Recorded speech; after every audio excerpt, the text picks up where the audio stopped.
Sonic Frontiers. I have quite a lot to say about this. So obviously we just got recent gameplay of Sonic Frontiers, which I have done reactions to all 3 trailers so far. You can check those out respectively. But to just get into it real quick, I'm gonna let you guys know how I feel about Sonic Frontiers so far. And to be quite honest, how I feel about it is very complicated. With the very first trailer, it seemed like the game was kind of promising. You see Sonic boosting a little bit, running through a field, then it transitions to combat and rail grinding, and it all looks pretty interesting and it gets me a little hyped to say the least. But the problem with it was a teaser and it was only 30 seconds long, so it was hardly a taste of what we were really going to experience. Then comes the second trailer. The second trailer was a walkthrough of the world in a way, but it was very limited and had zero commentary, zero explanations for anything going on, and there was a lot that was noticeably rough about the game. To get into it, the jankiness in the animations and the physics just don't look right. And the second most notable thing to me is the pop-in. There was so much pop-in and assets loading in, literally a piece of the ground loads in as Sonic lands. And these are all blatant issues with the game, but it's clearly a work in progress game. And I think that is the main problem of Sonic Frontiers, is that it looks like a very rough work in progress. But despite that, I think there are a lot of positives that got me interested in this game outside of those kind of things. But before we get into more positives, I think some other negatives that are worth noting is momentum. The game doesn't really seem to have momentum and relies on a little bit of automation to get Sonic moving across the world. Automation in Sonic can be kind of boring. Relying on dash panels for speed isn't necessarily ideal, and I don't think that most people want to play a Sonic game for automation. They want to play a Sonic game to feel like Sonic and move like Sonic, utilizing the environment. Instead, Sonic appears to have a boost, and that seems to be his main way of moving around the environment so far. And like IGN stated, this is early game footage, so there could be something else, and it's pretty obvious that it's also work in progress as well. But that's kind of my main issue here. I don't even think the game looks that bad. The way they're showcasing this game makes it seem quite awful. They're showcasing this game with a single aspect at a time. It's almost like they're super specific goal focused on what they want to showcase rather than showcasing many aspects of the game that you're going to be doing. Like, they're just showing Sonic running around doing essentially nothing. And then we just had another trailer, which is the combat trailer, and I'll get to that a little bit later. Because I think what they have here in this game is mostly promising, but the marketing of this game is awful. And there's some definitely rough aspects of the game that I think just need to be fixed. And those things combined together makes for a terrible and awful first impression of Sonic Frontiers.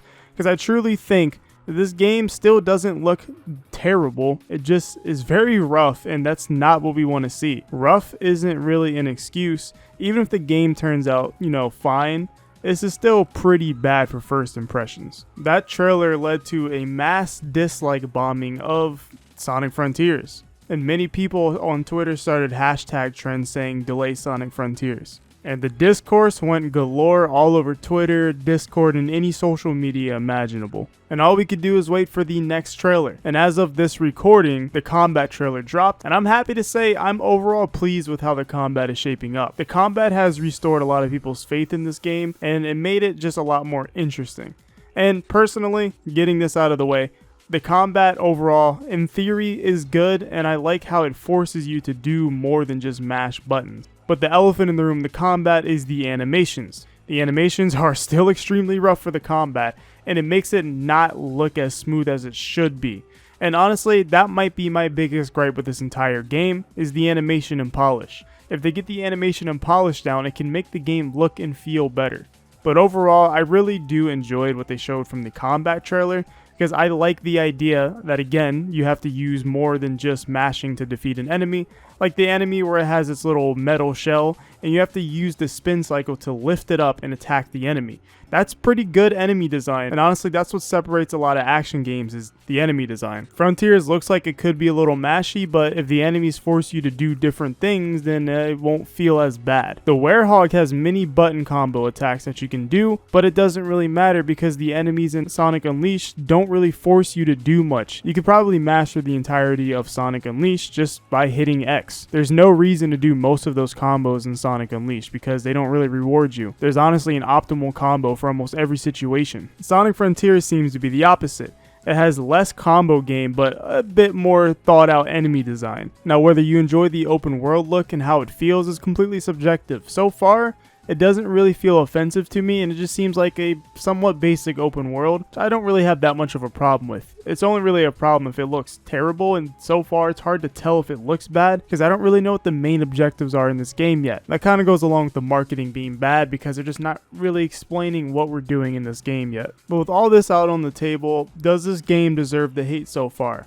My answer is not really, but in some aspects, yes. I think the animations are absolutely unacceptable, and it's kind of insane how amateurish that they are coming off of so many Sonic games with cool animations. How did we get to this point where the trick system is like a 3-frame animation that repeats over and over? Why does Sonic stand still in the air while doing combat? It doesn't make sense. It just looks jank and ugly and not professional. But if that can be changed by the end, I think it'll be a lot better looking and hopefully receive less hate. But overall, I think it's way too early to call it on this game. Some of you guys are out there dooming and glooming like it's the end of the world and we're gonna lose as Sonic fans because of this game. But I also don't think this is the best looking game in the world or nowhere near amazing. But I think we just all need to slow down a little bit and wait for more of this game to be seen. Now, a lot of people hate saying, well, wait for more, wait for more. Well, that's just how it is. That you just have to deal with that because that's how Sega is treating us with this gameplay. They're giving us little, almost sound bites, it feels like. We don't have enough of this game.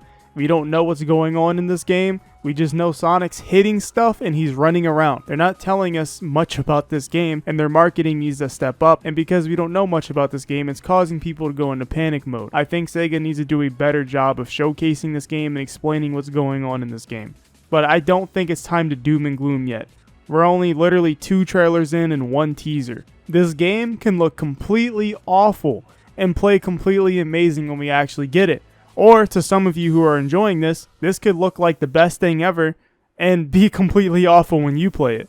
And there has been other games that have looked completely terrible to me, but when I actually get to play them, they're not that bad and they're pretty much a surprise. There's a lot more to see of this game, and my personal hopes is that we get to see more objectives and what's going on in the game, some cutscenes, some better polished animations, some of those rumored cyberspace levels with more generation type levels, more combat uses, because I love how they use the spin cycle in this game.